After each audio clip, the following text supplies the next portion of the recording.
Hello friends, ISPCS study के इस online platform पे आपका स्वागत है। दोस्तों, PT 365 में मैं आपको इकोनॉमिक्स पढ़ा रहा हूँ और कल हमने 2 यूनिट को कंप्लीट किया था। चलिए चलते हैं इंडेक्स पे, देखते हैं कि क्या क्या हम लोगों ने कंप्लीट कर दिया है और आज की क्लास में मैं आपको क्या पढ़ाने वाला हूँ। ठीक है, तो इंडेक्स की शुरुआत करते हैं। इसमें तो मैं आपको बता दूँ कि मैंने आपको पहला वाला यूनिट यानी जो ग्रोथ और डेवलपमेंट है उसको मैंने कल कंप्लीट करा दिया था।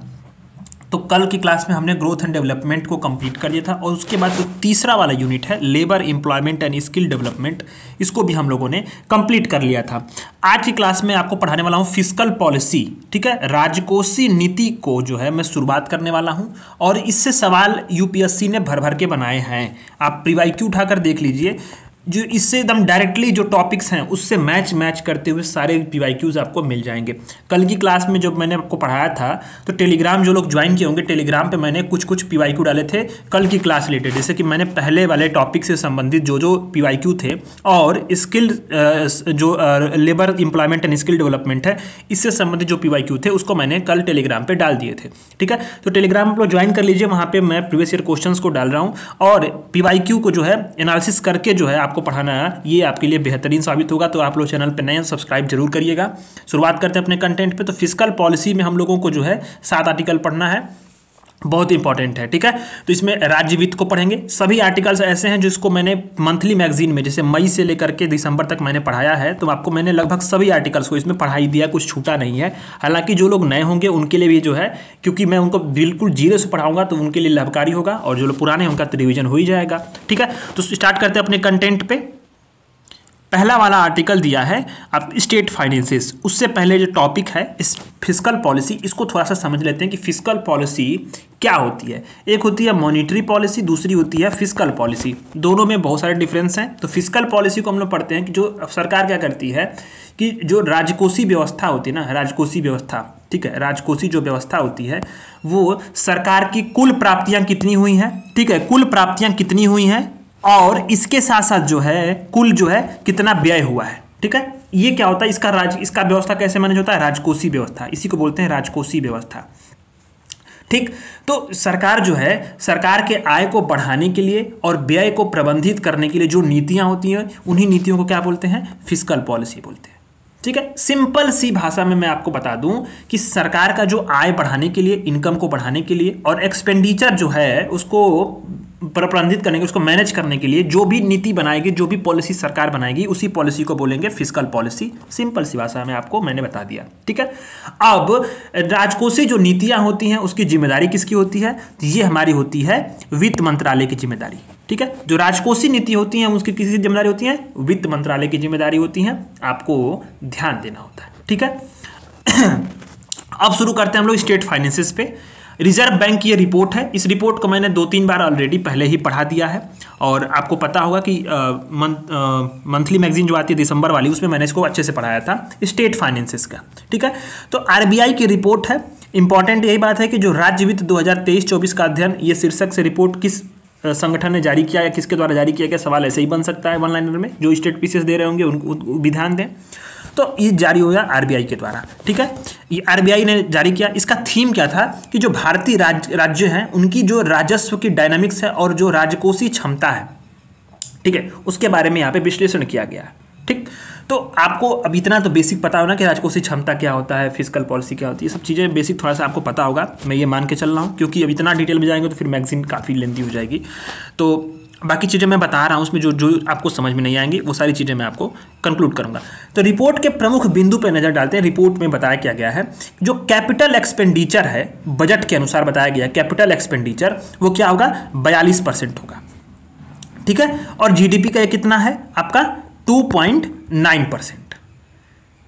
अब कैपिटल एक्सपेंडिचर क्या होता है, सबसे बड़ी बात है कि कैपिटल एक्सपेंडिचर होता क्या है। तो कैपिटल एक्सपेंडिचर ऐसा खर्च होता है ना, ठीक है, कैपेक्स बोलते हैं इसको, कि इसका दीर्घकालीन एसेट के रूप में, दीर्घकालीन का जो एसेट के रूप में अधिग्रहण करना, उसका वृद्धि करना, रख रखाव करना। ठीक है, उससे क्या होगा, उससे सरकार को भी जो है कुछ आय का सृजन होती है। ठीक, और ये क्या करती है, अर्थव्यवस्था में जो है वो सरकार की आमदनी बढ़ाती है, देनदारी बढ़ाती है। तो ये, और इसी से सरकार को कैपिटल जो है गेन भी होता है। ठीक है, तो कैपिटल एक्सपेंडिचर की जो है इसका मतलब गुण ये होता है कि अस्थायित्व तो होती है इसमें। ठीक है, और जीवन मतलब इसका क्या होगा कि मतलब इसका जीवन भर न कुछ जो है इससे हमें सरकार को सरप्लस मिलता रहेगा और इकोनॉमी को भी जो है वो बूस्ट मिलता रहता है। ठीक, तो ये होता है आपका कैपिटल एक्सपेंडिचर। अब इसमें शामिल क्या क्या होते हैं, जैसे कि मान लीजिए इंफ्रास्ट्रक्चर का निर्माण हुआ, इंफ्रास्ट्रक्चर का निर्माण हुआ, ये क्या करते हैं, किसी संपत्ति का निर्माण करते हैं। सोशल जो इंफ्रास्ट्रक्चर उसका निर्माण हुआ, जैसे कि स्कूल कॉलेज का, औद्योगिकरण हुआ, सरकार ने किसी अन्य निकाय को ऋण दे दिया। ठीक है, तो ये क्या होते हैं, पूंजी व्यय होते हैं, मतलब इसको बोलते हैं कैपिटल एक्सपेंडिचर, पूंजी व्यय, जो क्या करते हैं, सरकार की किसी संपत्ति का निर्माण करते हैं, दीर्घकालीन इसका नेचर होता है। ठीक है, तो ये पूंजीगत व्यय है।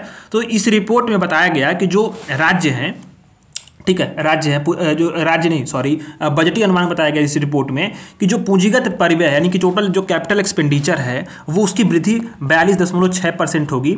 ये क्या है, जीडीपी का 2.9% जो है हमारा खर्च कहाँ हो रहा है, कैपिटल एक्सपेंडिचर में। डाटा को याद रखना है। ठीक है, अब राज्यों का बताया कि राज्यों का जो ऋण जीडीपी का अनुपात है वो मार्च 2023 के अंत तक कम हो गया है और ये 27% हो गया। मतलब कि राज्यों ने जितना कर्ज लिया है, मान लीजिए कि उत्तर प्रदेश राज्य है, यूपी, ठीक है, उसने कर्ज लिया 100 रुपये, ठीक, और जीडीपी के अनुपात में उसका जो है रेशियो निकाल देंगे, वही हो गया आपका जीडीपी का अनुपात। ठीक है, ये बात होती है। तो राजस्व के सुधार जो हुए हैं ना, राजस्व के सुधार, जैसे कि राजस्व का संग्रह बढ़ा है और राजस्व व्यय में सुधार हुआ है। इसी से क्या हुआ है कि जो ऋण का जीडीपी का अनुपात है वो कम हुआ है, इस रिपोर्ट में बताया गया। ठीक है, अब आता है जीडीपी की तुलना में जो है क्या है कि जीएफडी की अनुपात में गिरावट आई है, मतलब कि सकल राजकोषीय घाटा जो है इसमें गिरावट आई है। अब राजकोषीय घाटा अब क्या होता है, अब इतनी मतलब चीजें हैं, तो राजकोषीय घाटा क्या होता है कि सरकार की जो कुल आय है, ठीक है, कुल मतलब प्राप्तियां हो रही हैं और कुल व्यय हो रहा है, ठीक है, ये एक्सपेंडिचर है और टोटल ये क्या है, उसका इनकम है। इसमें जो अंतर है ना, यही होता है राजकोषीय घाटा। ठीक, अब इस बात को आपको ध्यान देना है कि आपको जो है राजकोषीय घाटा को क्या है बोलते हैं कि टोटल जो इनकम आ रही है, कुल जो प्राप्तियां हो रही हैं और कुल जो व्यय हो रहा है, उसके बीच का अंतर क्या है, राजकोषीय घाटा है। तो बताया गया है कि जीडीपी की तुलना में राज्यों का जो सकल राजकोषीय घाटा, उसके जो रेशियो है यानी कि जीडीपी अपान जो सकल राजकोषीय घाटा है, जीएफडी, इसके अनुपात में कमी आई है। कमी क्यों आई है, क्योंकि राजस्व का जो व्यय है, मतलब हम लोग जो रेवेन्यू का जो एक्सपेंडिचर करते हैं, ठीक है, रेवेन्यू एक्सपेंडिचर करते हैं, जैसे राज्यों को मतलब अनुदान देना, ब्याज का भुगतान करना, रक्षा व्यय करना, कल्याणकारी योजनाएं चलाना, ये क्या है, राजस्व व्यय होता है। ठीक है, कर्मचारियों को वेतन देना, पेंशन देना, तो हम लोग राजस्व व्यय में राज्यों में कमी आई है। और राजस्व का संग्रह यानी कि जो हम लोग प्राप्तियां हो, जैसे कि कर से प्राप्तियां हो, सरकार जुर्माना वसूल रही हो, ठीक है, जो पब्लिक सेक्टर यूनिट है उस पर लाभांश जो मिल रहा हो, किराए की जो मतलब पट्टे पर जो जमीन दी गई है सरकार द्वारा, उससे कुछ आय मिल रही हो, ठीक है, तो जलापूर्ति हो, विद्युत आपूर्ति हो, इससे जो शुल्क मिल रहा हो, ये सब क्या होता है, राजस्व के संग्रह होते हैं। इससे क्या हुआ, इसमें वृद्धि हुई है और राजस्व का व्यय में कमी। इसलिए क्या हुआ है कि जो हमारा जो राजस्व सकल राजकोषीय घाटा है राज्यों की, वो जीडीपी की तुलना में कम हुआ है। ठीक है, अब इसी बात पे एक चीज और आई है कि टैक्स बायोंसी, कर में उछाल हुआ है। मतलब जीएसटी लागू होने से क्या हुआ कि राज्यों का जो कर उछाल में वृद्धि हुई है। कर उछाल क्या होता है कि जो नेशनल इनकम है उसमें वृद्धि के अनुपात में देखा जाए कि कर संग्रह कितनी है, ठीक है, उसमें वृद्धि जो होती है उसी को बोलते हैं टैक्स बायोंसी बोलते हैं उसको। ठीक है, टैक्स बायोंसी। अब टैक्स बायोंसी एक से अधिक होगा, ऐसा क्या होगा कि जो राष्ट्रीय आय की वृद्धि की तुलना में कर राजस्व अधिक दर से बढ़ रहा है। ठीक है, कर का जो राजस्व है वो अधिक दर से बढ़ रहा है राष्ट्रीय आय की वृद्धि की तुलना में। टैक्स बायोंसी एक से अधिक होगी तो इसी में एक समिति आती है, एनके सिंह समिति। जब मैं आपको विजन की मैगजीन पढ़ा रहा था मंथली वाली जो दिसंबर में, तो उसमें मैंने बहुत अच्छे से, इसमें तो बस इसने कंपाइल कर दिया है, पर उस वाले में मैंने बहुत सारी चीज़ें बताई थी आपको। ठीक है, तो उसको भी आप लोग देखिएगा अगर आपको डिटेल में पढ़ना होगा तो, हालांकि इतना से काम हो जाएगा। तो एनके सिंह समिति की कुछ सिफारिशें थी। क्या सिफारिशें थी कि जो केंद्र और राज्यों का जो जॉइंट रूप से ऋण का जीडीपी का अनुपात, मतलब टोटल आपने कितना कर्ज लिया, टोटल कर्ज कितना लिया, ऋण कितना, और उसका जीडीपी, ठीक है, उस जीडीपी का जो रेशियो है 2030 तक 60% करना चाहिए। ये किसने दिया है, एनके सिंह समिति की सिफारिश ने दिया। अब केंद्र के लिए इसमें क्या है 40% और राज्यों के लिए 20% की सीमा बनाई गई। मतलब टोटल जो है हमें 60% ही अपना रखना है। क्या टोटल कर्ज हम ले रहे हैं कितना, जीडीपी का। ठीक है, अभी नीचे आएगा जीडीपी क्यों इंपॉर्टेंट है इनके सिंह समिति के सब, अभी नीचे मैं आपको बताऊंगा कि जो टोटल कर्ज हम ले रहे हैं उसमें जीडीपी का अनुपात हो और कितना हो, टोटल 60% हो। ये केंद्र के लिए कितना हो 40% और राज्यों के लिए क्या हो 20%। यूपीएससी ने डायरेक्ट सवाल पूछा इस पे, मैं आपको पीवाईक्यू अभी मैं दिखा देता हूं, बट आप समझिए कि टेलीग्राम पे आप ज्वाइन कर लीजिए, वहां मैं पीवाईक्यू डालता हूं। आप सोचो इसमें से लगभग लाइन बाय लाइन हर साल जो है इसमें से कुछ ना कुछ सवाल बने हैं, इसलिए मैं इसको थोड़ा समय लेकर पढ़ा रहा हूं। ठीक है, इस चैप्टर को फिजिकल पॉलिसी मॉनेटरी पॉलिसी को बहुत डिटेल से पढ़ाऊंगा। ठीक है, तो आप प्लीज कंटेंट अगर आपको प्रस्तुत करने का तरीका पसंद आएगा तो आप जरूर लाइक करिएगा, कमेंट जरूर करिएगा, आप अपने व्यू जरूर रखिएगा। ठीक है, तो इस समिति ने एक स्केप क्लॉज भी दिया था। स्केप क्लॉज मतलब कि कुछ छूट का प्रावधान, जैसे कि राष्ट्रीय सुरक्षा के लिए, युद्ध के लिए, आपदा हो गई, विशेष परिस्थितियां हो गई, तो उसमें क्या हो कि जो राजकोषीय लक्ष्य होंगे यानी जो ऐसा जो घाटा है सब तमाम चीजों में छूट दी जा सकती है, ऐसा उसने बताया। ठीक है, लेकिन एनके सिंह समिति की सिफारिश पर ध्यान देना है कि जीडीपी और ऋण का अनुपात 60% होना चाहिए, केंद्र का 40, राज्य का 20, बस बात खत्म। अब आता है कि कैपिटल एक्सपेंडिचर, राज्यों का कैपिटल एक्सपेंडिचर। यूपीएससी ने 2021 में सवाल पूछा इस पे, ठीक है, कि निम्न में से कौन सा कैपिटल एक्सपेंडिचर है, सरकार के पूंजीगत व्यय है क्या पूंजीगत आय है, उसमें कुछ 3-4 पॉइंट दिए हुए थे और उसमें से ऑप्शन था एलिमिनेट करना था। ठीक एकदम समझ लीजिए कि मैं आपको पीवाईक्यू सब डाल रहा हूँ, टेलीग्राम ज्वाइन कर लीजिएगा, मैं वहाँ पे सारे पीवाईक्यूज को तुरंत जो है पुट कर दूंगा। ठीक, तो स्टेट का कैपिटल एक्सपेंडिचर अभी हमने पढ़ा ना ऊपर कि कैपिटल एक्सपेंडिचर होता क्या है। तो आप समझो, पहले तो आप समझ लो कि कैपिटल जो इनकम होती है, प्राप्तियां होती हैं, वो क्या होती हैं, कैपिटल एक्सपेंडिचर क्या होती हैं। कैपिटल जो इनकम होती है वो ऐसी होती है सरकार की जिस पर मतलब किसी सरकार के ऊपर किसी प्रकार का जो लाइबिलिटीज है ना, लाइबिलिटी उसको जन्म देती है। जैसे कि सरकार की संपत्ति में किसी प्रकार की कमी को उत्पन्न करती है, पूंजीगत प्राप्ति, जैसे कि मान लीजिए कि किसी प्रारूप में ऋण लिया गया, ठीक, सरकारी कंपनियों में जो है डिसइन्वेस्टमेंट किया गया, उससे शेयर जो बिक्री उससे प्राप्तियां हुई, सरकारी कंपनियों का प्राइवेटाइजेशन किया, उससे प्राप्तियां हुई। ठीक है, ऋण में मूलधन मतलब क्या है कि कर और अनेक प्रकार के जो सरकार के जो स्रोत हैं, लाभ के जो पारंपरिक स्रोत है, उसके अलावा जो सरकार जो अन्य उपाय उपाती है वो क्या होती है, कैपिटल जो इनकम होती है। और कैपिटल एक्सपेंडिचर क्या होती है, जो क्या किसी संपत्ति को जन्म दे, किसी संपत्ति का निर्माण करे, जैसे इंफ्रास्ट्रक्चर का निर्माण करना, बांध बनाना, पावर प्लांट बनाना, बंदरगाह बनाना, एयरपोर्ट बनाना, स्कूल कॉलेज, ये सोशल जो इंफ्रास्ट्रक्चर है, औद्योगिकरण करना, मशीनों की खरीद करना, ये सब क्या होता है आपके कैपिटल एक्सपेंडिचर में होता है। ठीक है, तो कैपिटल जो राज्यों का कैपिटल एक्सपेंडिचर है उसके बारे में ये बात कर रहा है। अब आपको समझ में आ गया होगा।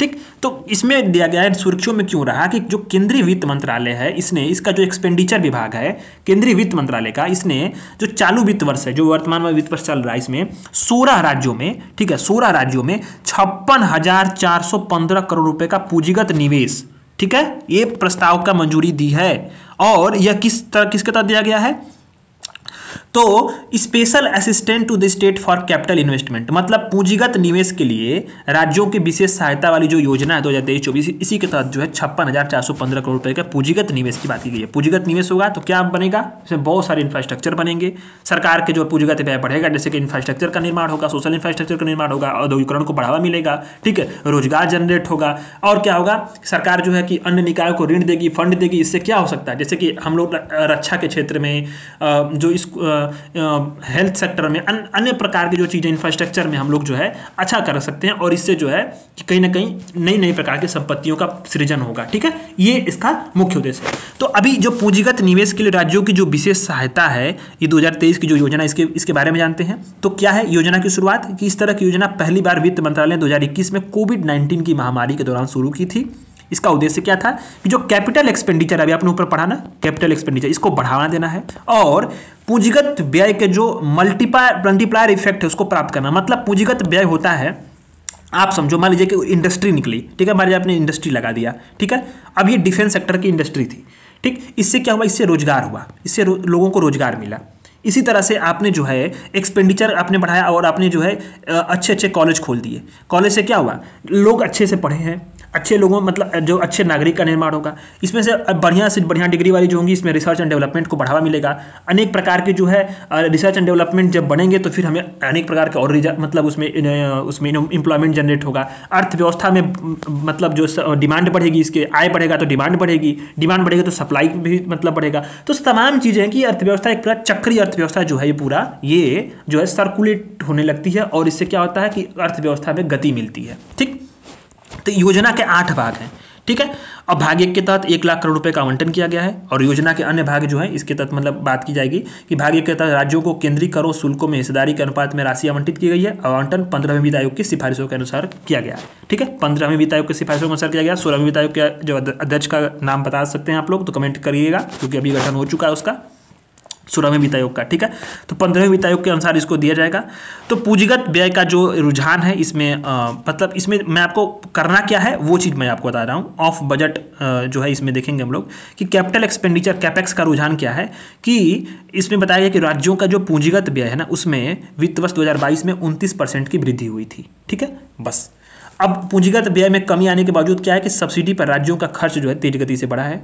कैपेक्स को मतलब पूंजीगत वही कैपिटल एक्सपेंडिचर को कैपेक्स बोलते हैं, कैपिटल एक्सपेंडिचर को पूरा नाम और कैपेक्स बोलते हैं। अब ऐसा खर्च होता है जो स्कूल कॉलेज अस्पताल बताया ना मैंने आपको, इन सभी परिसंपत्तियों के निर्माण में व्यय होता है। तो बैंक ऑफ बड़ौदा ने एक अध्ययन किया, बताया कि जो सरकार जो 25 राज्यों ने फाइनेंशियल ईयर 2023 में जो कैपिटल एक्सपेंडिचर का लक्ष्य था उसका 76% हासिल कर लिया है। और जो राज्यों का जो पूंजीगत यानी कैपिटल एक्सपेंडिचर है जीडीपी के अनुपात में 2.9% होने का अनुपात है, जो क्या कि 2.3 से बढ़ करके 2.9 हो चुका है, ठीक। तो योजना जो थी इसमें क्या क्या करना है, तो पुराने वाहकों के जो वाहन है उसके स्क्रैपिंग हेतु प्रोत्साहन दिया जाएगा। नगर योजना के निर्माण में सुधार होगा। जो स्थानीय निकाय है उसका फंड में सुधार की जाएगी, ठीक है। पुलिस स्टेशन के आसपास के इलाकों में पुलिस कर्मियों के आवास की सुविधा होगी। यूनिटी मॉल का बढ़ावा मिलेगा, निर्माण होगा राष्ट्रीय एकता को बढ़ावा देने के लिए। डिजिटल अवसंरचना होगी, समर्पित पुस्तकालय होंगी। और जो राज्यों और केंद्र प्रायोजित योजना उनके विक्रेताओं को जो है धनराशि जारी करने के लिए प्रोत्साहन भी मिलेगा, ठीक है। तो जो कैपिटल एक्सपेंडिचर है उसके लिए राज्यों को प्रोत्साहन देने के लिए कौन कौन से उपाय हैं, तो निधियों को शीघ्र जारी करना, मतलब कि वित्त वर्ष के अंत तक जो प्रतीक्षा करने राज्य केंद्र सरकार क्या कर सकती है, राज्यों को कैपिटल एक्सपेंडिचर में वृद्धि करने के लिए कर हस्तांतरण की किस्तें शुरू में जारी कर सकती है। मतलब कि जो कैपिटल एक्सपेंडिचर है उसको सरकार केंद्र सरकार अधिक से अधिक प्रोत्साहित करने के लिए शुरू में ही जो कर हस्तांतरण होता है, ठीक है, जैसे टैक्स का जो मतलब कलेक्शन होगा तो उसको राज्यों को देना पड़ता है ना अनुदान, तो वो जारी कर सकती है, ठीक। अभी एक बात आपको ध्यान देना है कि केंद्र सरकार ने वित्त वर्ष 2023 से संविधान का जो अनुच्छेद 293 है ना उसके तहत राज्यों के ऋणों को भी विनियमित किया है। मतलब आप जान लो कि जो कर्ज लेते हैं राज्य उसके तहत जो केंद्र सरकार आर्टिकल 293 के तहत जो है ये उसको विनियमित कर सकती है, ठीक। तो अभी केंद्र ने राज्यों का जो उधारी सीमा है उसके हिस्से के रूप में ऑफ बजट उधारों को शामिल करके राज्यों के जो उधार लेने का मानदंड उसको सख्त कर दिया। ऑफ बजट बोरोइंग क्या होती है आपको पता होगा। ऑफ बजट बोरोइंग नहीं होता, मैं बता रहा हूं आपको कि ऑफ बजट बोरोइंग ऐसा होता है जैसे मान लीजिए इसका बजट में उल्लेख नहीं होगा, बजट में मान लो कि उल्लेख नहीं होगा इसका, एक सेकेंड यार, हाँ, बजट में इसका उल्लेख नहीं होगा, पर इसका पुनर्भुगतान जब इस ऋण का होगा तो वो क्या होगा, वो बजट के जो प्रावधान होंगे उसी के अनुसार। जैसे मान लीजिए एफसीआई है, एफसीआई ने जो है फूड कॉर्पोरेशन ऑफ इंडिया, इसने जो है कि कुछ निर्यात किया, ठीक है, और भुगतान कौन करेगा, इसको सरकार करेगी, ठीक है। अब वो कहां से करेगी, वो आपके राजस्व का जो हिस्सा उसी से करेगी। तो ऑफ बजट का बोरोइंग जो है, ऑफ बजट बोरोइंग जो है ये क्या करती है सरकार, क्यों करती है कि राजकोषीय जो घाटा है ना, राजकोषीय घाटा मतलब total expenditure, total income minus total expenditure, उसको कम किया जाए, उसको कम रखा जाए। मतलब उसका उद्देश्य होता है कि जो राजकोषीय घाटा है उसको कम रखा जाए, इसलिए सरकार क्या करती है, ऑफ बजट बोरोइंग करती है, ठीक है। ऑफ बजट बोरोइंग मतलब कि जो क्या होता है कि ऐसा ऋण जो केंद्र सरकार सीधे तौर पे ना ले, मतलब केंद्र या राज्य सरकार जो होंगी सीधे तौर पे नहीं लेगी, बल्कि उनकी जो है दूसरी कोई सार्वजनिक संस्था होगी, पब्लिक जो संस्था होगी वो केंद्र सरकार के कहने पे ले लेगी, ठीक। अब आप जानते होंगे कि अब जो अप्रत्यक्ष ऋण जो होते हैं वो भी सरकार को खर्चा पूरा करने में मदद करेंगे, लेकिन औपचारिक रूप से केंद्र सरकार का इस पर दबाव नहीं होगा, बल्कि कौन देगा, जो संस्था ली हुई वो देगी, और संस्था को पैसा कौन देगा, राज्य सरकार, केंद्र सरकार देगी। तो मतलब इससे क्या हुआ कि डायरेक्टली जो है राजकोषीय घाटा का जो गणना होती है उसमें इन घाटों को जो है गिना नहीं जाता, इन जो है ऋणों को नहीं गिना, इसलिए जो है ऑफ बजट बोरोइंग जो है एक प्रावधान है, और ऑफ बजट बोरोइंग पे ही इसमें जो है राज्यों के लिए केंद्र सरकार ने इसके उधार के मानदंडों को सख्त कर दिया है। क्यों, क्योंकि जो है ऋणों का जो अनुपात है वो जीडीपी के अनुसार उसको रखना बहुत जरूरी है। इनके सिंह समिति की सिफारिश आपने ऊपर अभी पढ़ा होगा कि 2030 तक हमें 60% तक लाना है, ठीक है। अब इसी तरह से जो है पीएलआई योजना भी सरकार चला रही है, जो 14 प्रमुख सेक्टर है उसके लिए जो है उत्पादन को प्रोत्साहन देने के लिए प्रोडक्शन लिंक इंसेंटिव होता है, इसमें पूंजीगत व्यय मतलब कि कैपिटल एक्सपेंडिचर किया जाता है। तो इस तरह से जो है ये पूरा आर्टिकल कंप्लीट होता है। अब लोग आते हैं हम लोग पब्लिक डेप्ट पे, मतलब आईएमएफ ने एक जो है रिपोर्ट जारी की पब्लिक डेप्ट पे, ठीक है, और इस रिपोर्ट में मैंने आपको पढ़ाया है नवंबर महीने में, तो इसको हम लोग फिर से देखेंगे। और ऑफ बजट बोरोइंग यहाँ पे अच्छे से आ ही गया है, तो ऑफ बजट बोरोइंग समझेंगे, और इसके बाद हम लोग करेंट अकाउंट डिफिसिट पे आएंगे, तो अच्छा से मतलब इसको समझते हैं कि ऑफ पब्लिक डेप्ट क्या है, ठीक है। तो हाल ही में आईएमएफ ने अपनी एक एनुअल आर्टिकल 4 कंसल्टेशन की रिपोर्ट जारी की। यह रिपोर्ट क्या है, सामान्य सरकारी स्तर पे जो भारत का जो सार्वजनिक ऋण है उसका जीडीपी का अनुपात है वो बताया इसमें, कि मतलब कि जो अभी आपने ऊपर एनके सिंह समिति की सिफारिश क्या पड़ी कि 2030 तक हमें क्या करना है, 2030 तक हमें 60% तक लाना है टोटल जो है आपका ऋण और जीडीपी का जो है अनुपात है। अभी आईएमएफ की रिपोर्ट है, उसमें बताया गया कि जो सामान्य सरकारी स्तर है उस पर क्या बताया गया कि मतलब हमें जो सार्वजनिक ऋण है और जीडीपी का अनुपात है 2005 में 81% था, अब 2021-22 में 84% हो गया और 2022-23 में पुनः 81% है। मतलब वर्तमान में स्थिति क्या है, 81% पे है। और ये कौन रिपोर्ट दिया है, आईएमएफ ने दिया है। एनके सिंह समिति की सिफारिश क्या बोलती है, 2030 तक हमें 60% लाना है, 40 में राज्य केंद्र का होगा, 20 राज्य का होगा, लेकिन वर्तमान की स्थिति क्या है, 81% है। ये आईएमएफ की रिपोर्ट है। इस पर बवाल भी बहुत मचा था, पॉलिटिकली जो है बहुत सारे कमेंट्स भी आए थे पार्टियों द्वारा। तो ये आप पालते हैं कि मतलब आप समझो कि आईएमएफ का जो आर्टिकल ऑफ एग्रीमेंट का अनुच्छेद 4 है उसके तहत क्या करता है, आईएमएफ हर साल सदस्यों के साथ जो है बायलैटरली चर्चा करता है। तो ये बताया गया है कि इसमें रिपोर्ट में संभावना जताई गई कि माइक्रो इकोनॉमिक और वित्तीय स्थिरता के कारण भारत में ठोस आर्थिक समृद्धि देखने को मिलेगी। ठीक है, यहाँ पे बताया गया। तो सार्वजनिक ऋण क्या होता है, पब्लिक जो डेप्ट, पब्लिक डेप्ट होता है कि सरकार, केंद्र सरकार की जो देनदारी है, ये आपका सार्वजनिक ऋण है। अब इसका भुगतान कैसे होगा, भारत की संचित निधि से। ठीक है, भारत की संचित निधि से होता है, संचित निधि से। और इसका उल्लेख किसमें है, आर्टिकल 292 में, 292 में, मतलब 292 में है। ठीक, अभी ऊपर आपने क्या पढ़ा, 293 पढ़ा। क्या पढ़ा इसमें कि केंद्र सरकार ने वित्त वर्ष 2023 से मतलब संविधान का अनुच्छेद 293 के तहत राज्यों के ऋणों को विनियमित कर सकती है। ठीक है, विनियमित किया है राज्यों के ऋणों को। और यहाँ आपने पढ़ा आर्टिकल 292, जिसमें क्या है कि जो पब्लिक डेप्ट होगा उसकी सरकार की, केंद्र सरकार की देनदारी होगी और भुगतान किससे होगा, भारत की संचित निधि से। ठीक है, आपको ध्यान देना है।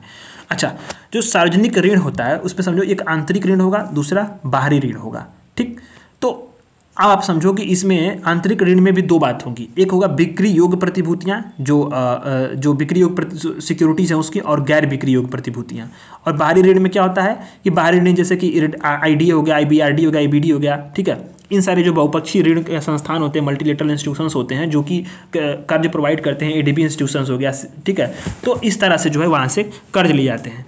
और आंतरिक तौर पे सरकारी प्रतिभूतियाँ, treasury bill, cash management bill, इसी तरह से जो है गैर बिक्री योग्य जो सिक्योरिटीज होती हैं जैसे कि मध्यवर्ती ट्रेजरी बिल्स हो गया, स्मॉल सेविंग हो गया, इसमें जो सिक्योरिटीज होगी, इन सारी चीज़ों से ऋण सरकार लेती है पब्लिक तौर पे। तो वर्तमान में जो है कि मार्च 2023 तक केंद्र सरकार का जो है सार्वजनिक ऋण था वो जीडीपी का 57% था, 57% था। ठीक है, अब 2022-23 में सामान्य सरकारी ऋण का जो जीडीपी का टोटल कितना है, 81% है। अब सामान्य सरकारी ऋण क्या होता है कि मतलब सरकारी क्षेत्र यानी केंद्र, राज्य और यूटी सभी के, मतलब आप समझो इसमें आपको एनके सिंह समिति की सिफारिश को ध्यान में रखना है। उस सिफारिश ने क्या बोला, हमें 60 रखना चाहिए। ठीक है, टोटल 2030 तक, इसमें 40 केंद्र, 20 राज्य। वर्तमान में क्या है, वर्तमान में 81% है टोटल। अब इसमें क्या है कि 57 पॉइंट मान लो केंद्र का है, बाकी सारे कितने हैं आपके यूटी के, राज्यों के और अन्य जो है विधायिकाओं के। ठीक है, मतलब केंद्र उसमें। अब आंतरिक ऋण है, मार्च 2023 तक आंतरिक ऋण क्या है, टोटल पब्लिक डेट का 94% है। तो अभी आप ये क्यों हुआ है, क्योंकि कोविड-19 के दौरान अर्थव्यवस्था को प्रोत्साहन देने के लिए राजकोषीय प्रोत्साहन दिया गया। ठीक, अवसंरचना से जुड़ी जो परियोजना थी उसमें निवेश बढ़ाया गया कि आर्थिक समृद्धि हो। ठीक, राजस्व प्राप्तियों में क्या हुआ कि जो वृद्धि तो हुई नहीं, पर सामाजिक कल्याण से जुड़े कार्यक्रमों को काफ़ी व्यापक स्तर पर जारी रखा, जैसे फ्री अनाज हो गया, अनेक प्रकार के जो पीएलआई स्कीम्स हो गए, इन सारे से सरकार को अधिक ऋण लेना पड़ा और ब्याज को चुकाने की लागत में वृद्धि हुई। तो सरकार कहाँ से ब्याज चुकाएगी जब रेवेन्यू उतना ही है, तो फिर वो कर्ज लेगी पड़ेगी। तो ये कर्ज के जाल में सरकार फंसी। इसका निहितार्थ क्या है कि सरकार अभी जलवायु परिवर्तन, ग्रीन ट्रांजिशन जैसी जो हमारी प्राथमिकताएं उभर रही हैं कि हमें अर्थव्यवस्था को इस प्रकार से संतुलित करना भी, मैंने आपको बताया था ग्रीन जीडीपी की तरफ बढ़ने के लिए हमारे पास राजकोषीय संसाधन सीमित हो जाएंगे। भारत में देखा जाए तो जो टोटल ब्याज भुगतान, यानी टोटल हमने जो कर्ज लिया है उस पर ब्याज भाई देना पड़ेगा जो जिससे लेंगे, तो ब्याज भुगतान में जीडीपी का 5% खर्च हो रहा है, जो क्या है विकासशील देशों के जो औसत है ना उससे लगभग 2 गुना है। इसे क्राउडिंग आउट इफेक्ट भी पड़ रहा है, मतलब कि जैसे कि ब्याज दरों में बढ़ोतरी हो रही है तो निवेश संबंधी जो निजी व्यय है ना उसमें भी कमी आ जा रही है। तो इससे क्या है कि एक प्रकार से मतलब उसी एक चक्र में फंस चुके हैं, ये समस्या है। ठीक, अब आता है हम लोग की एक अन्य सुर्खियाँ ये हैं कि जो बाहरी ऋण है उस पर विश्व बैंक की रिपोर्ट आई। तो विश्व बैंक की रिपोर्ट आई, इस रिपोर्ट को ध्यान देना है, ये न्यूज है कि विश्व बैंक ने अपनी वार्षिक इंटरनेशनल डेब्ट रिपोर्ट 2023 को जारी की। तो ये सवाल ही ये पूछ सकता है कि इंटरनेशनल डेब्ट रिपोर्ट कौन जारी करता है, तो विश्व बैंक जारी करता है, वर्ल्ड बैंक यूपीपीसीएस का प्रीवियस ईयर क्वेश्चन है ये, ठीक है। इसमें लो मिडिल और इनकम कंट्री वाले जो देश हैं उसमें 122 देशों पे जो विदेशी ऋण है उससे आंकड़ों का ये विश्लेषण किया गया है। तो बताया गया है कि जो ऋण है उसमें ऐतिहासिक वृद्धि हुई है, ये मैंने आर्टिकल पढ़ाया हुआ दिसंबर वाली मैगजीन में। जैसे कि ऋण पे ऐतिहासिक वृद्धि क्यों हुई है कि जो लो मिडिल इनकम वाले कंट्री हैं LMIC, इसमें सार्वजनिक तौर पर जो भी ऋण लिए गए हैं उसमें ऋण का भुगतान क्या करना है, मूलधन देना है। मान लीजिए आपने कर्ज लिया 100 रुपये का, तो 100 रुपये देंगे प्लस उस पर ब्याज देंगे, तो टोटल कितना हो गया उसका, टोटल वर्तमान में टोटल पूरा आंकड़ा कितना है, 443 बिलियन अमेरिकी डॉलर है। ये बहुत बड़ा आंकड़ा है जो लो मिडिल इनकम वाले 122 देश हैं। और कि इससे क्या हुआ है कि जलवायु परिवर्तन और अन्य सारी चीज़ों प्राथमिकता उस पर हमारा खर्च कम होगा। भारत में 2022 में ऋण भुगतान की लागत इसकी total GNI gross national income की 2% थी, ठीक है। तो ये समस्याएं हैं, बस ध्यान दीजिएगा। इंटरनेशनल डेब्ट रिपोर्ट को ध्यान देना है, विश्व बैंक ने जारी की है। ऑफ बजट बोरोइंग पे अब हम लोग आ गए हैं, ठीक है। ऑफ बजट बोरोइंग पे ये मैंने आपको जो है अभी ऊपर बताया था ना, ऑफ बजट बोरोइंग को समझेंगे अच्छे तरीके से। तो ऑफ बजट बोरोइंग अब आ गया है। आपको ध्यान देना है कि जो ऑफ बजट बोरोइंग उसका होता क्या है, मतलब बजट जो है हमारा बजट है उसके इतर जो भी सरकार उधारी लेगी वो क्या होगा, और उसका उधारी क्यों लेगी, क्योंकि राजकोषीय घाटे को कम करना है, राजकोषीय घाटे को हमें कम करना है, तो इसका उद्देश्य है। तो बजट से इधर जो भी उधारी लेती है उसी से क्या, उसी को बोलते हैं ऑफ बजट बोरोइंग, ठीक है।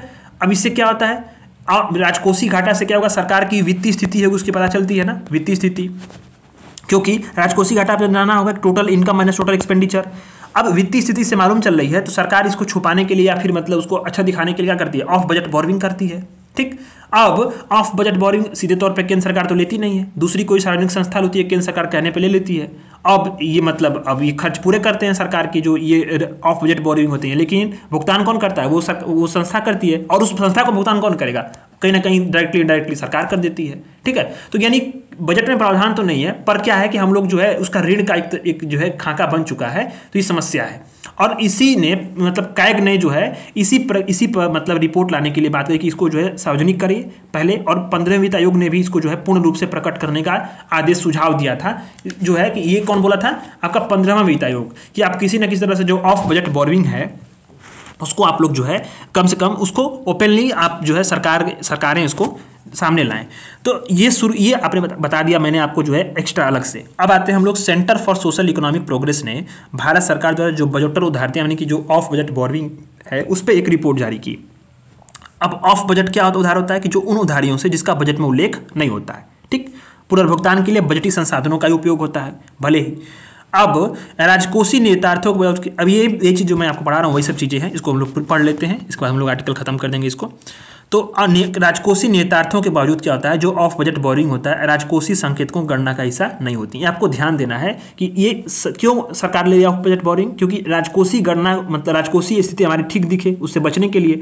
तो आप जानते होंगे कि सरकार इसी से बचने के लिए जब ऑफ बजट बोरोइंग ले रही है तो जाहिर सी बात है कि राजकोषीय गणना का हिस्सा होगा नहीं, क्योंकि ठीक है। तो ये सवाल पूछ सकता है कि ऑफ बजट बोरोइंग जो राजकोषीय गणना संकेतकों का हिस्सा होती है तो उसको गलत करना, क्योंकि वो हिस्सा नहीं होती है, ठीक। सरकार डायरेक्टली जो है ये उधार लेती नहीं है, किसी इसके निर्देश पे कोई अन्य सार्वजनिक संस्थान होगा वो करेगा। जैसे मान लीजिए FCI food corporation of India, जैसे मान लीजिए खाद्य सब्सिडी बिल का भुगतान करने के लिए उधार ले रही है, ठीक।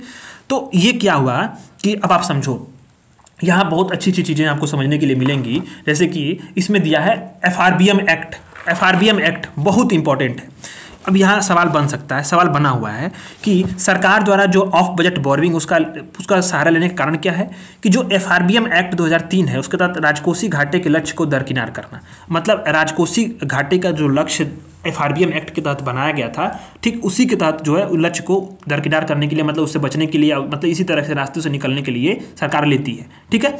तो अब ये FRBM एक्ट है, यहाँ पे थोड़ा समझा दूँ FRBM एक्ट क्या है कि आप देखो 1990 का जब दौर था, ठीक है, 1990 का जब दौर था तो सरकार की स्थिति क्या थी कि राजकोषीय घाटा जो था, राजकोषीय स्वास्थ्य यानी कि जो हमारा total income and total expenditure वो गिर रहा था, वो टोटल लो हो रहा था, ठीक।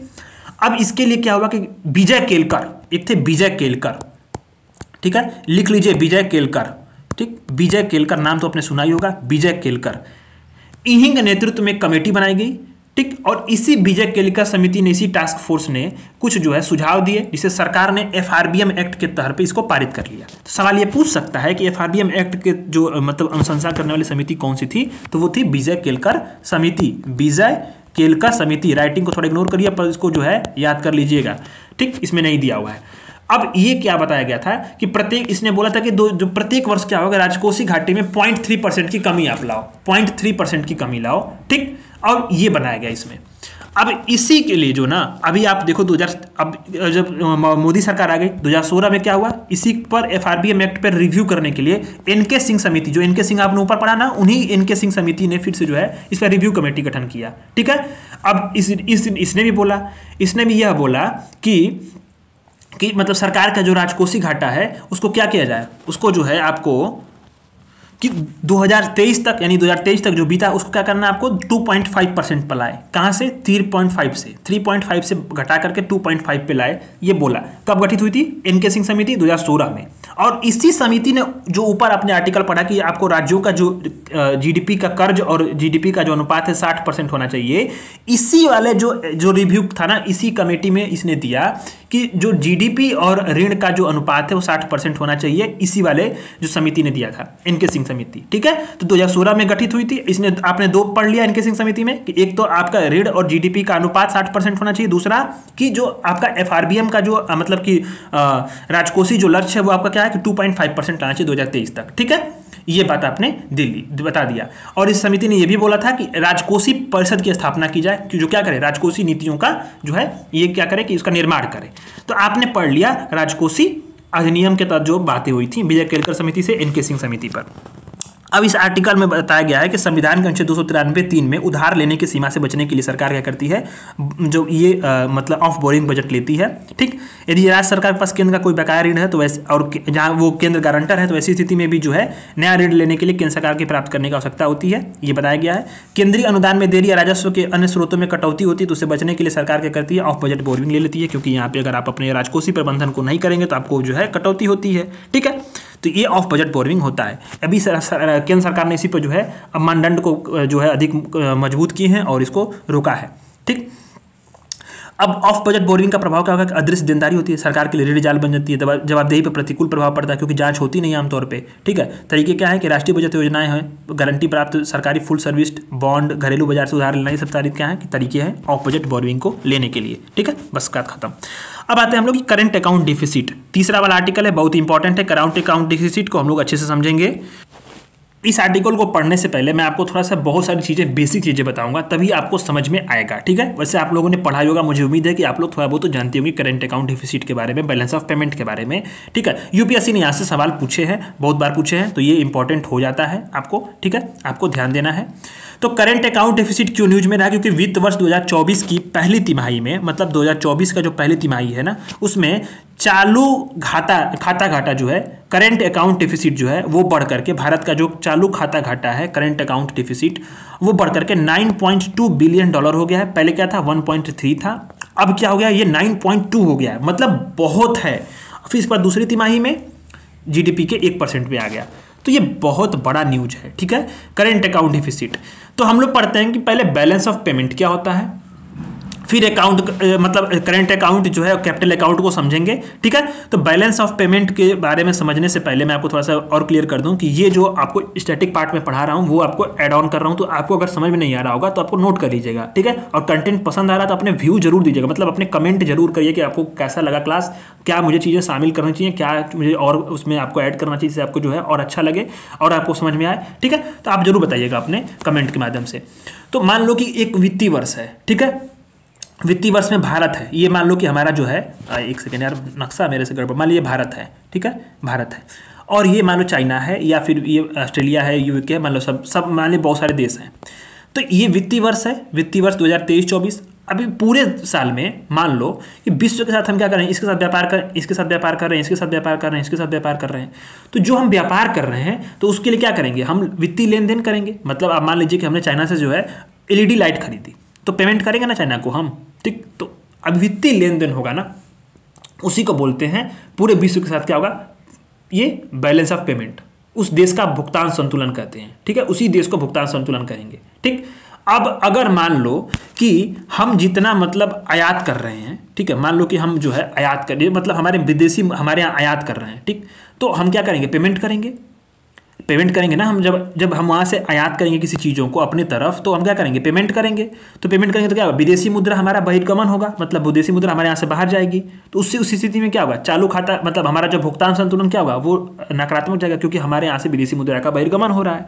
वही हम निर्यात करेंगे तो हम क्या करेंगे, सामानों को जो है यहाँ से अपने यहाँ भेजेंगे, तो वहाँ से हमें क्या होगा, विदेशी मुद्रा में हमें जो है, भारतीय मुद्रा में जो है हमें जो है क्या होगा, पेमेंट मिलेगा। तो उससे क्या होगा, हमारा जो है अधिशेष स्थिति बनेगी भुगतान संतुलन की, ठीक।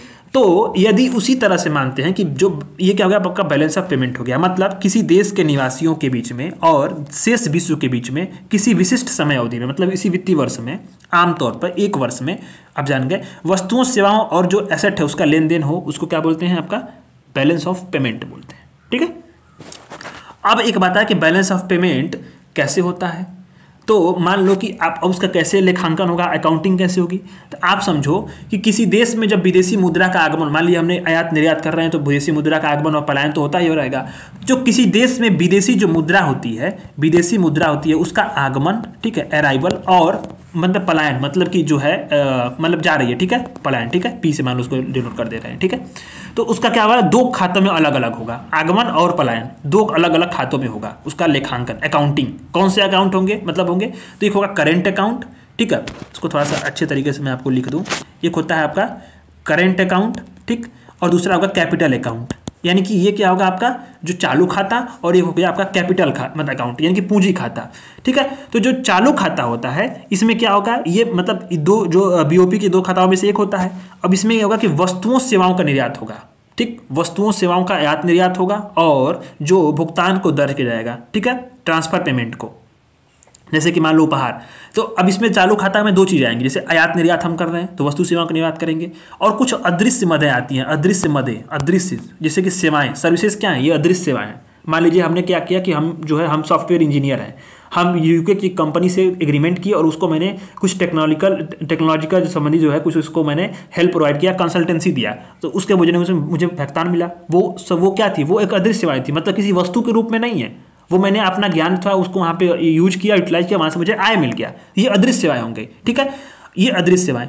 तो अब उसी तरह से आय मिलेगा, जैसे लाभांश के रूप में जो आय मिल रहा हो, मान लें कि भारत सरकार की कोई कंपनी है, विदेशों में वो ऑपरेट कर रही है, पीएसयू है, और उससे वहाँ से लाभांश जो मिलेगा वो क्या होगा, वो आपका जो अदृश्य सेवा होगी, एक तरह से अदृश्य होगा।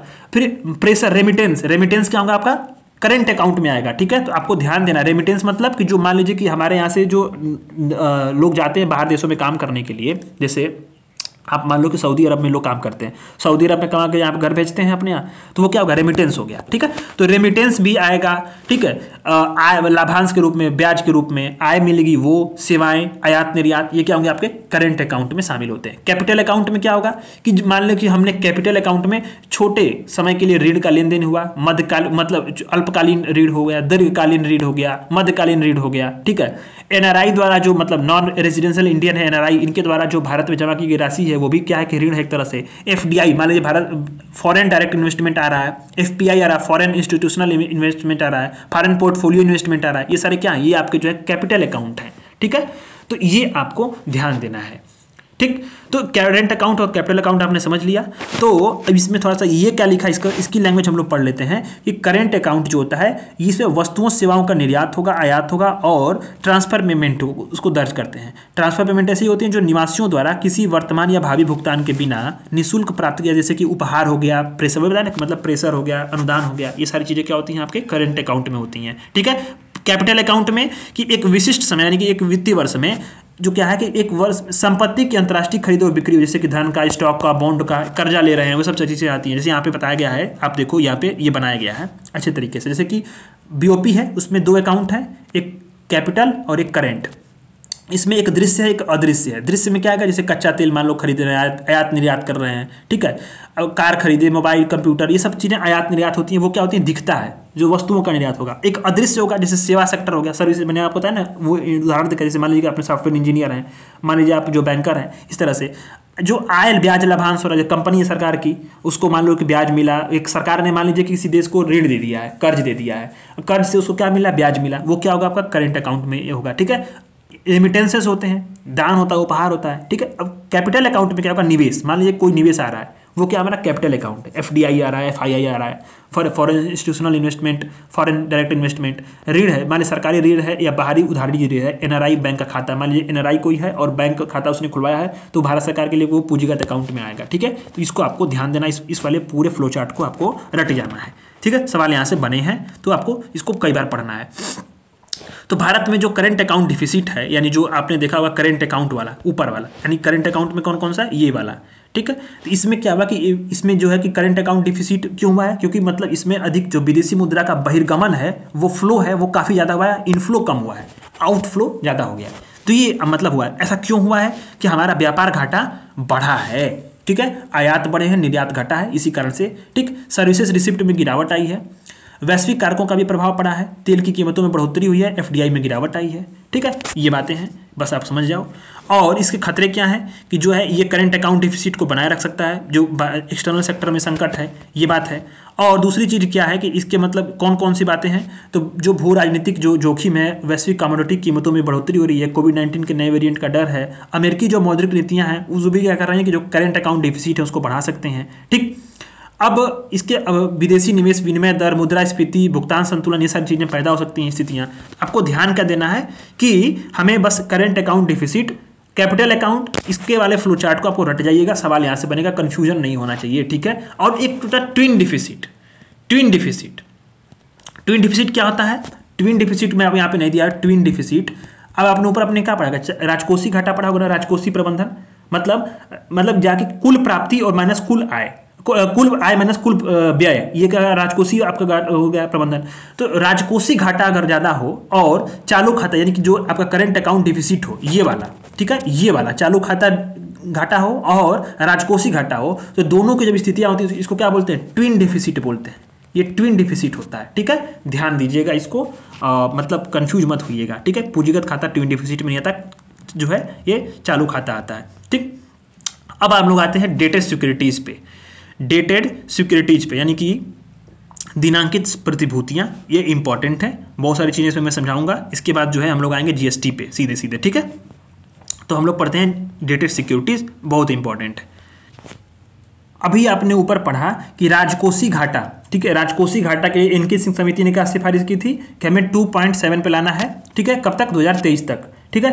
तो इस बात को आपको ध्यान देना है कि ये डेटेड सिक्योरिटी क्यों न्यूज में है। डेटेड सिक्योरिटी, दिनांकित प्रतिभूतियां, इसको हम लोग अच्छे तरीके से समझेंगे, ठीक है।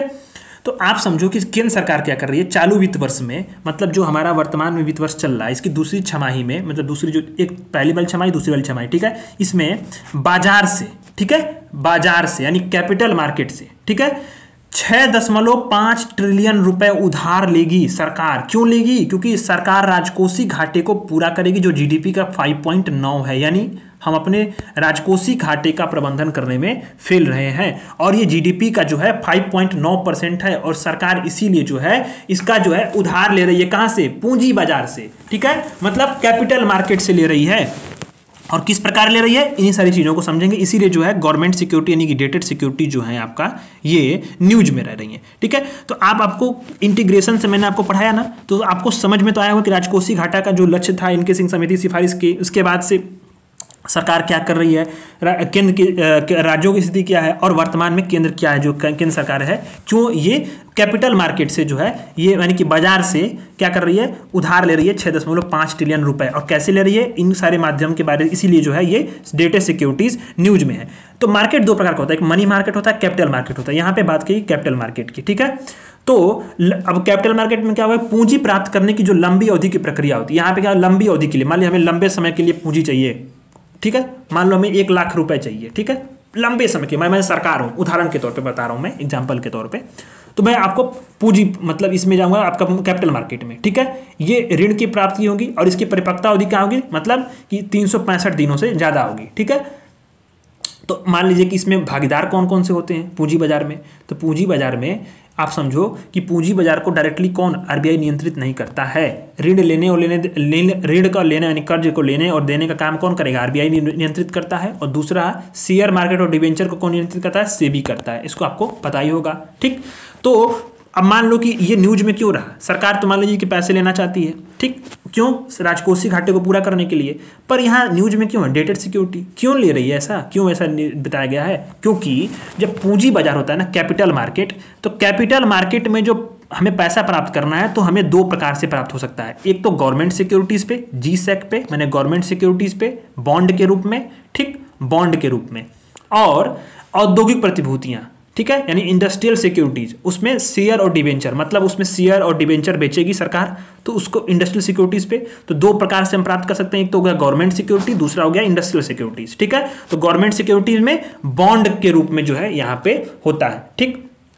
अब बॉन्ड और बिल, दो आपको जो है न्यूज आपको समझ में आते होंगे, दो बातें आपको बार बार मिलती हैं, बिल जारी किया या बॉन्ड जारी किया। तो बिल और बॉन्ड के बारे में मैं आपको पहले भी बता चुका हूं और आपको पता भी होगा कि जो लॉन्ग टर्म की मैच्योरिटीज़ होती हैं और शॉर्ट, मतलब ये जो बॉन्ड होता है वो लॉन्ग टर्म की मैच्योरिटी होती है, बिल जो होता है शॉर्ट टर्म की मैच्योरिटीज़ होती हैं, ठीक है।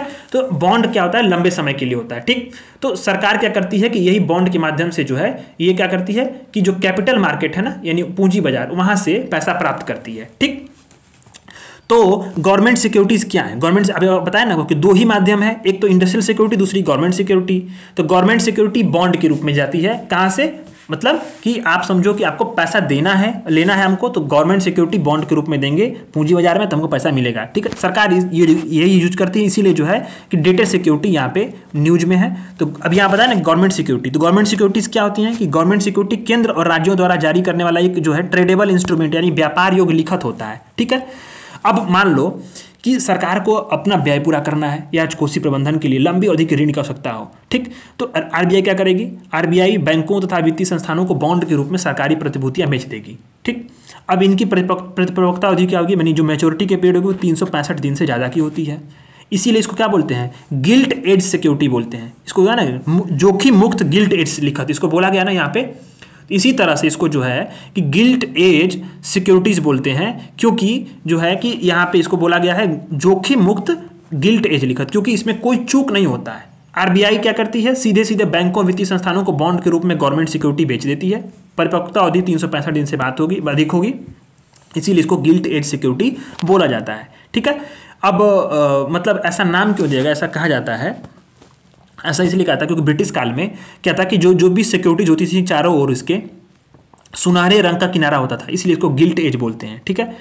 अब आप जानते हैं कि अब जो ये अपडेटेड सिक्योरिटी क्यों न्यूज में है, तो आप समझो कि जो सरकार, जो आरबीआई जारी करती है गवर्नमेंट सिक्योरिटीज़ को, ठीक है, वो बेचती है बॉन्ड के रूप में गवर्नमेंट सिक्योरिटीज़ को, ठीक है। तो उसमें क्या होता है कि इस पे मतलब ये प्रतिभूतियां सामान्य रूप में जारी होती हैं और बैंक, आरबीआई क्या करती है, बैंकों को तो इस पे जो है ब्याज अदा करती है, ठीक है। बैंक को मान लिया आरबीआई ने बेचा तो बैंकों से पैसा लिया उसने, ठीक। अब इसमें क्या हुआ कि ये ब्याज के साथ जारी होती हैं। अब जो ब्याज के साथ जारी की जाती हैं जो प्रतिभूतियां ब्याज के साथ, ठीक है, ब्याज अदा करती है आरबीआई, और ये प्रतिभूतियां अगर ब्याज के साथ जारी की गई तो इसी को बोलते हैं डेटेड सिक्योरिटीज, इसी को बोलते हैं डेटेड सिक्योरिटीज, ठीक है। मतलब ये क्या हो गया इसमें कि आपको जो है कि साधारण भाषा में मैं बताऊं आपको, तो ऐसी प्रतिभूतियां GSEC होती हैं जिसमें एक निश्चित या मतलब फ्लोटिंग ब्याज दर होगा, निश्चित होगा या फ्लोटिंग होगा, ठीक है। इसका भुगतान क्या होगा, वार्षिक या अर्धवार्षिक पर करेगा, कौन करेगा, आरबीआई करेगा। और ये क्या होता है, जो डेटेड सिक्योरिटीज होती हैं उसकी जो अवधि होती है 5 से 40 वर्ष की होती है, ठीक है। तो ये इसीलिए इसको इसी गवर्नमेंट सिक्योरिटीज को जो है जिसपे मतलब क्या होगा कि आपका जो है ब्याज के साथ जारी की जाएंगी जो भी प्रतिभूतियां, तो उसको हम डेटेड सिक्योरिटी बोलते हैं, ठीक है। गवर्नमेंट सिक्योरिटीज में से जो है उसको डेटेड सिक्योरिटी बोल देते हैं। इसको जो गवर्नमेंट सिक्योरिटी को जो है कि आपको पता है ना कि गिल्ट एज सिक्योरिटी भी बोलते हैं, जोखिम मुक्त गिल्ट एज लिखत, ठीक है। अच्छा, अब ये आपने समझ गया कि ये आपने वही होता है ना जो दिनांकित, यानी कि जो डेटेड सिक्योरिटीज होती हैं ऐसी सिक्योरिटी जो निश्चित ब्याज दर पे होंगी, फ्लोटिंग उनका ब्याज दर होगा और इसका भुगतान अर्धवार्षिक तौर पे होगा और इसकी अवधि 5 से 40 वर्ष की होती है, ठीक है। यही बात बताया इसमें। तो इसके जोखिम भी हैं कई सारे, बाजार जोखिम है, पुनर्निवेश जोखिम है, तरलता जोखिम। इस जोखिम को छोड़ो, डेटेड सिक्योरिटी के प्रकार देखो, ठीक है। तो प्रकार देखते हैं और कैसे जारी होते हैं वो चीज़ें देखते हैं। ये आर्टिकल आपका खत्म हो जाएगा। इसके बाद हम लोग जाएंगे सीधे सीधे आपको जीएसटी पे, ठीक। तो ये इंपॉर्टेंट है, इसको थोड़ा सा हम लोग अच्छे से देखते हैं। इस पे प्रकार दिया है कि गवर्नमेंट सिक्योरिटी के कौन कौन से प्रकार हैं, ठीक है। तो एक होता है ट्रेजरी बिल। ट्रेजरी बिल क्या होती है? मुद्रा, मनी मार्केट से संबंधित विपत्र होते हैं, मनी मार्केट से, ठीक है। ये भारत सरकार क्या करती है? अल्पावधि के ऋण जारी करती है, अल्पावधि के, जैसे इसमें 365 से कम दिन का होगा, जैसे 91 दिन का, 182 दिन का, 364 दिन का, 365 दिन का नहीं होगा, ठीक है। ट्रेजरी बिल होता है ना, बिल और बॉन्ड, बताया ना आपको, बिल और बॉन्ड, ठीक। तो बॉन्ड का मतलब उसका 365 दिन से अधिक परिपक्वता अवधि होती है। इसका बिल जो होता है वो 365 दिन से कम होता है, 91 दिन का, 182 दिन का, 364 दिन का। ये जीरो बेस्ड कूपन प्रतिभूति होती है, इसमें ब्याज का भुगतान नहीं होता है। और उस पर बॉन्ड पे ऊपर बताया ना आपको कि ब्याज का भुगतान होगा, तो वो क्या होगा? डेटेड सिक्योरिटीज कहलाएंगी, ब्याज दर। इस पर भुगतान प्राप्त होगा, तो ये भुगतान मैंने 6 महीने पर या साल भर पर मिलते हैं, इसको बोलते हैं गवर्नमेंट सिक्योरिटी। ये बॉन्ड होता है, ठीक है। और ये बिल है, इस पे क्या है? इस पे ब्याज का भुगतान नहीं होगा, ठीक है। इसको आपको ध्यान देना है। कैश मैनेजमेंट बिल, ये क्या होता है कि जो ट्रेजरी बिल के समान होते हैं, इसमें 91 दिन से कम की परिपक्वता अवधि के लिए जारी होती है, तो इसको बोलेंगे cash management bill. State development loan होता है, ये गवर्नमेंट सिक्योरिटीज़ के समान ही होते हैं। सरकारों द्वारा क्या होगा? नीलामी के माध्यम से ये इसमें जारी की गई डेटेड सिक्योरिटीज होती हैं। सरकार जो इस पर क्या करती है कि आपका भुगतान करती है, ठीक। किसका? ब्याज का। तो अब आपने गवर्नमेंट सिक्योरिटी पढ़ा, गवर्नमेंट सिक्योरिटी जारी कैसे होती हैं। तो सबसे इंपॉर्टेंट है, यहाँ पे हाईलाइट मैं कर रहा हूँ, इसको ध्यान देना, रट लेना कि जारी करने का तरीका। गवर्नमेंट, ये सवाल पूछा हुआ है यूपीएससी, सरकारी प्रतिभूतियों को रिजर्व बैंक ऑफ इंडिया द्वारा ई कुबेर, ध्यान देना आपको, ई कुबेर, ठीक है। ई कुबेर को क्या बताया गया आपको कि इसी इलेक्ट्रॉनिक प्लेटफॉर्म पे जो है इसको जारी किया जाएगा, ई कुबेर को, ठीक है। और नीलामी की जाती है और इसी नीलामी के जरिए इसको जारी करते हैं। भागीदारी कौन होता है? तो जो भी सारे मतलब प्राइमरी डीलर्स होंगे, सरकारी बैंक होंगे, वाणिज्यिक बैंक होंगे, कंपनियां होंगी, प्रोविडेंट फंड होंगी, ये ई कुबेर के सदस्य होते हैं, नीलामी में भाग लेते हैं, ठीक। और जो इसमें ध्यान देना है कि विदेशी पोर्टफोलियो निवेशक, ठीक है, फॉरेन पोर्टफोलियो निवेशक और कॉर्पोरेट्स को भी गवर्नमेंट सिक्योरिटीज में भाग लेने की बाजार में अनुमति होती है, ठीक है। अब इसके में भाग लेने के लिए अनुसूचित बैंक, प्राइमरी डीलर्स और विशिष्ट स्टॉक एक्सचेंज के माध्यम से प्रक्रिया पूरी होगी। आरबीआई ओपन मार्केट ऑपरेशन के जरिए जो है सरकारी प्रतिभूतियों की बाजार से बिक्री या खरीद करता है। ध्यान देना आपको, ओपन मार्केट ऑपरेशन आपने पढ़ा होगा, बहुत इंपॉर्टेंट है ये ओपन मार्केट ऑपरेशन, क्योंकि रिजर्व बैंक ऑफ इंडिया जो है गवर्नमेंट सिक्योरिटियों की बिक्री इसी के माध्यम से करता है। आरबीआई जो है देश की अर्थव्यवस्था में कैसे ये ओपन मार्केट ऑपरेशन का क्या यूज है? क्योंकि ये जो है मनी सप्लाई ऑफ मनी को नियंत्रित करने के लिए ओपन मार्केट ऑपरेशंस का इस्तेमाल करता है, ठीक है। अभी ये ओपन मार्केट ऑपरेशन आपने पढ़ा, तो ध्यान दिया कि अभी जो क्या है कि आरबीआई ने गवर्नमेंट सिक्योरिटीज को ओपन मार्केट ऑपरेशन के जरिए बेचने का फैसला ले लिया है। अब इससे क्या हुआ? जो बॉन्ड यील्ड है ना, अपने उच्चतम स्तर पर पहुंच गया। बॉन्ड यील्ड जो है इसके बीच में मतलब ये रेसिप्रोकल होता है दोनों के। अगर बॉन्ड यील्ड कम होगा तो बॉन्ड का मूल्य काफी ज्यादा होगा, अगर बॉन्ड यील्ड ज्यादा होंगे तो बॉन्ड का मूल्य कम हो जाता है, ठीक है। तो ये दोनों के बीच में क्या होता है कि ये मतलब उल्टा रिलेशन होता है, ठीक। तो बॉन्ड यील्ड क्या होता है? एक ऐसा रिटर्न होता है ना, जो निवेशक होगा, जो इन्वेस्टर होगा, अब इसकी परिपक्वता अवधि मान लीजिए कि 365 दिन की परिपक्वता अवधि है, बॉन्ड है तो भाई उससे अधिक ही होगी 365 दिन से, तो उसकी अवधि प्राप्त हो गई है, ठीक है। तो उस पर जो रिटर्न मिलेगा उसी को बॉन्ड यील्ड बोलते हैं, ठीक। बॉन्ड यील्ड को आमतौर पे ब्याज दर या जारीकर्ता के लिए उधार प्राप्त करने की लागत के रूप में जानते हैं। अभी इसकी कीमत की व्युत्क्रमानुपाती क्रमानुपाती होती है, मतलब कि उसका रेसिप्रोकल होती है, यानी बॉन्ड की कीमत कम होगी तो यील्ड बढ़ेगी, यील्ड कम अधिक बढ़ेगी तो बॉन्ड का मूल्य कम हो जाएगा, ठीक है। तो आपने इसको समझ लिया। कोई दिक्कत है आप कमेंट कर लीजिएगा, क्योंकि मैंने आपको इसको लगभग सारी चीज़ें जो सारी चीज़ें उसको मैंने कवर कराई दी हैं, क्योंकि इसमें बॉन्ड और बिल के बारे में मैं बता दिया क्या होती हैं, गवर्नमेंट सिक्योरिटीज बता दिया, डेटेड सिक्योरिटी बता दिया, ठीक है। तो अब इसमें से कुछ कन्फ्यूजन होगा तो आप कमेंट भी कर लीजिएगा, क्योंकि मैं आपको टेलीग्राम पे 24/7 में अवेलेबल रहता हूँ, वहाँ पे आप जो है कमेंट भी कर सकते हैं, आपको मैं कन्फ्यूजन दूर कर दूंगा। Goods and services tax, GST के बारे में पढ़ते हैं, क्योंकि अभी जो है हाल ही में क्या हुआ, जीएसटी परिषद है उसकी 50वीं बैठक हुई, जिसमें ऑनलाइन गेमिंग, हॉर्स रेसिंग और कैसीनो पे 28% जीएसटी लागू करने का निर्णय हुआ। जीएसटी तो हर साल न्यूज में रहता है, जीएसटी के बारे में आप जानते हो कि इस पर सवाल एक बनना ही बनना होता है। तो जीएसटी का जो काउंसिल है ना, उसने 50वीं बैठक में अपने ऑनलाइन गेमिंग के बारे में, हॉर्स रेसिंग के बारे में और कैसीनो के बारे में 28% का जीएसटी लगा दिया, ठीक है। तो टैक्स की रेट जो है, इस पे आप समझो कि इस पे बात की गई है टैक्स की रेट पे। तो जो कर की दर है ना, इलेक्ट्रॉनिक गेमिंग होगा, कैसीनो होगा, हॉर्स की रेसिंग होगी, इस पे 28% का जीएसटी लागू किया गया है। अब ये जो 28% का जो जीएसटी है वो कैसे होगा? वो एंट्री के दौरान अब जितना मतलब भुगतान करेंगे राशि, मान लीजिए कि आपने जो है कैसीनो गए, कैसीनो में आपने जो है 2000 रुपये पे किया, उस पर जीएसटी लगेगा। ये नहीं कि आपने उस बीचर आपने क्या खेला क्या नहीं खेला, उस पर कितना अपने दाव लगाया, उस पर मूल्य पे नहीं लगेगा, आपको एंट्री पे फीस लगेगी जीएसटी की 28% की, ठीक है। अब आपने आता है कि इसमें कि बहुत सारी चीज़ है कि इसमें कि एक स्किल और लक चांस दोनों वाले खेल कवर करता है। स्किल और लक चांस मतलब होता है कि आप समझो कि गेम ऑफ स्किल, मतलब इसमें आपकी स्किल की मतलब परखा जाता है आपको, ठीक है। जैसे कि इसमें आपका कितनी विशेषज्ञता है, अनुभव। जैसे मान लो आप जो है स्किल में आप समझो पबजी खेल रहे हैं, इसमें लक तो है नहीं आपके पास। पबजी खेलने में आप लोग बहुत, मुझे तो पता भी नहीं पबजी कैसे खेलते हैं, बट जहाँ तक मुझे लगता है कि अगर आप पबजी खेलने में अच्छे होंगे तभी आप खेल पाएंगे। मैं तो कसम बता रहा हूँ, आज तक कभी उसमें समझ ही नहीं पाएगा उसमें करना क्या है, ठीक। तो वही तो स्किल्स होना चाहिए आपके पास, वही एक गेम ऑफ चांस हो। जैसे मान लीजिए कभी आप जानते होंगे छोटे छोटे सोशल मीडिया इन्फ्लुएंसर्स हो जो अभी आए हैं वर्तमान में, जो नए नए उभरे हैं, वो क्या करते हैं, गेम ऑफ चांस खेलते हैं। जैसे कि आप ये बताओ, प्रोबो ऐप ओपन करो, इसमें ये बताओ और पैसा पाओ, चांस। जैसे आपका ड्रीम 11 हो गया, ये सब क्या गेम ऑफ चांस है। इसमें आपको मिलेगा नहीं मिलेगा कोई पता ही नहीं, स्किल से कोई मतलब ही नहीं है, ठीक है। तो ये बात हो गया, सट्टाबाजी हो गया, जुआ हो गया, ये सब चीज़ें क्या होती है, गेम ऑफ चांस। इसमें सभी पे क्या 30% TDS भी काटा जाता है और इस पर सरकार ने 28% की GST भी लगा दी है। अब बताया गया है कि जो भारतीय गेमर है, इंडियन गेमर होगा, वो जो अभी गेमर बहुत सारी सेवाएं देते हैं, तो ऐसी जो कंपनियां हैं उसको GST का जो प्राधिकरण उसके पास पंजीकरण कराना पड़ेगा और भुगतान करना पड़ेगा किसका, टैक्स का। ये लोग छूट बहुत पा रहे थे और बहुत रुपया कमा रहे थे, इनको भी सरकार ने दायरे में ला दिया। 28% की GST सबसे हाई जो है इसकी GST दर रखी गई है, ठीक है। और इसे लागू करने के लिए जो इंटीग्रेटेड GST है, IGST, इसमें संशोधन किया गया है, ठीक है। GST के बारे में हम लोग समझते हैं कि GST क्या है, कि GST पूरे देश के लिए आप जानते होंगे कि GST आपके बारे में मुझे उसमें अधिक पढ़ना नहीं है क्योंकि GST कई बार आपने पढ़ लिया होगा। तो GST क्या है कि पूरे देश के लिए जो है घरेलू अप्रत्यक्ष कर कानून है, मतलब कि इनडायरेक्ट टैक्स है, पूरे एकीकृत पूरे देश के लिए। एक बहुस्तरीय है, मतलब मल्टी लेवल पे है, और क्या है कि गंतव्य आधारित कर है, ठीक है। मतलब जितना वैल्यू एडिशन होगा उसके प्रत्येक स्तर पर इसको लगाया जाता है।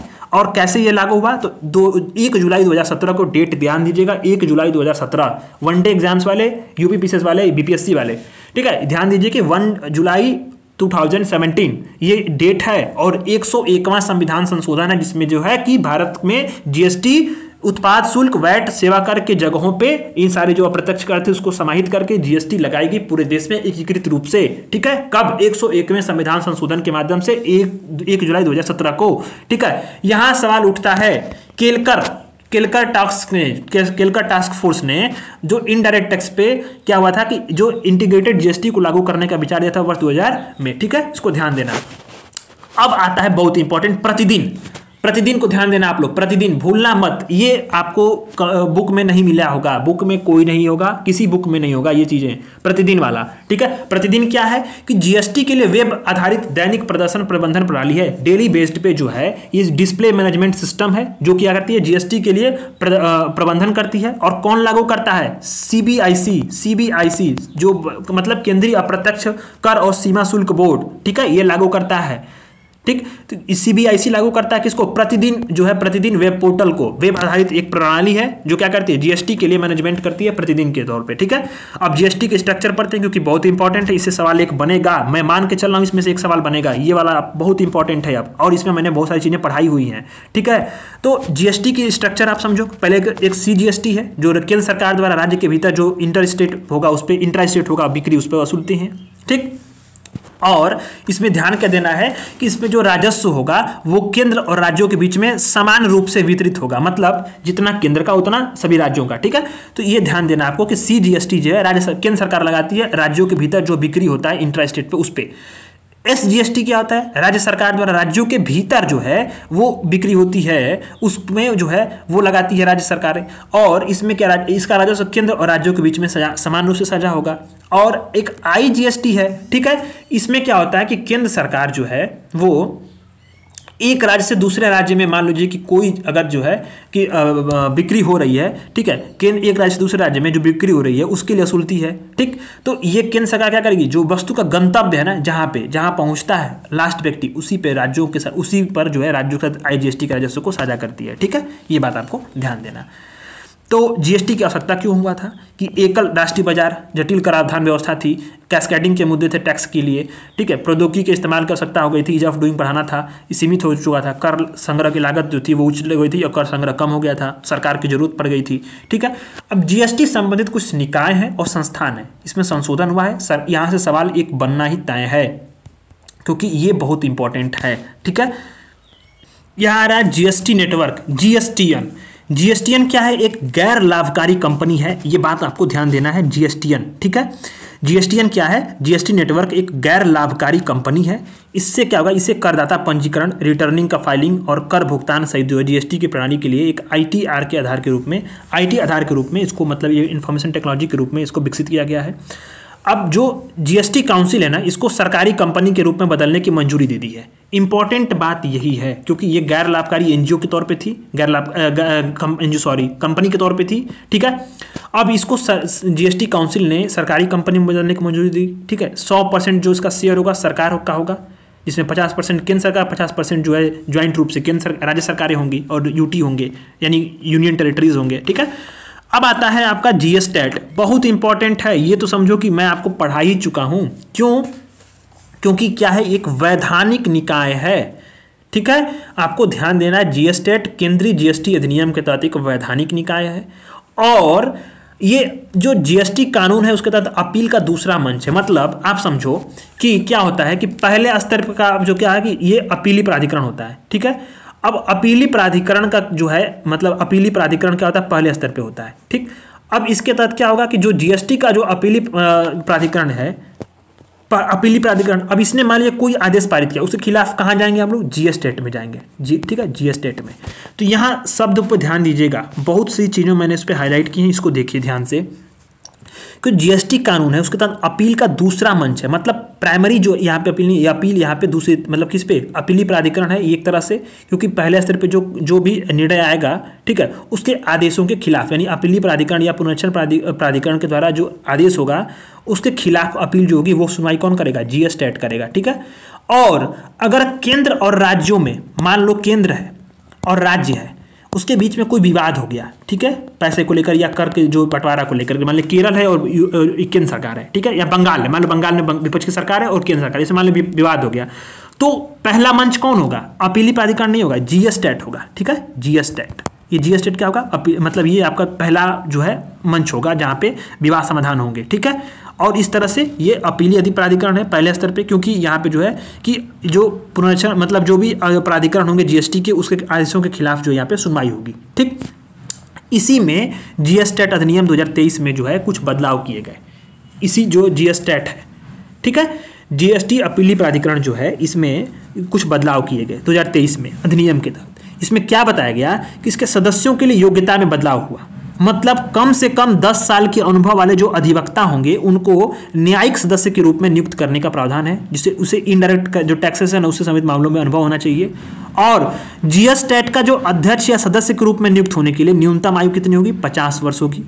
और अध्यक्ष के लिए अधिकतम आयु सीमा 67 से बढ़ाकर 70 वर्ष और सदस्यों के लिए 65 से बढ़ाकर के 67 वर्ष कर दी गई है, ठीक है।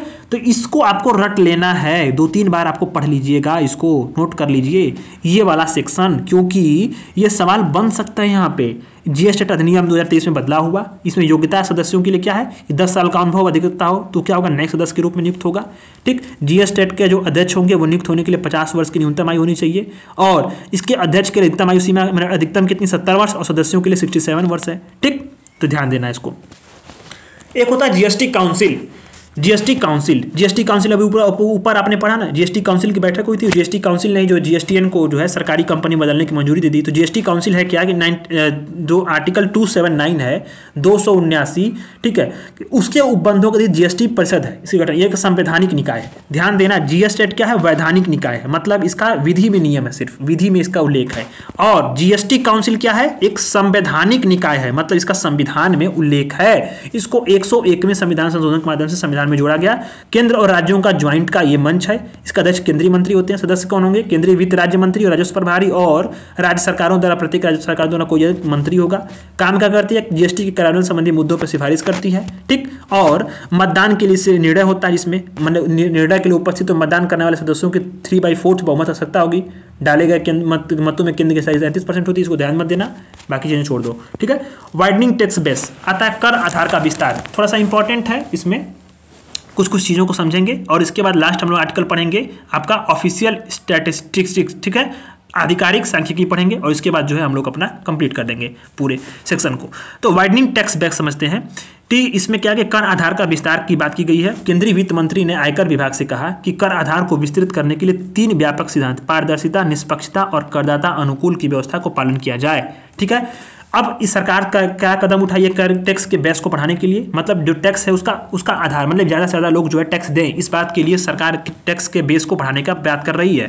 तो इसके लिए बैंक खातों और आधार कार्ड तथा पैन कार्ड को लिंक करने से सरकार के बैंकों को सहायता के सभी औपचारिक लेन देन को मदद मिलेगी ट्रैक करने में।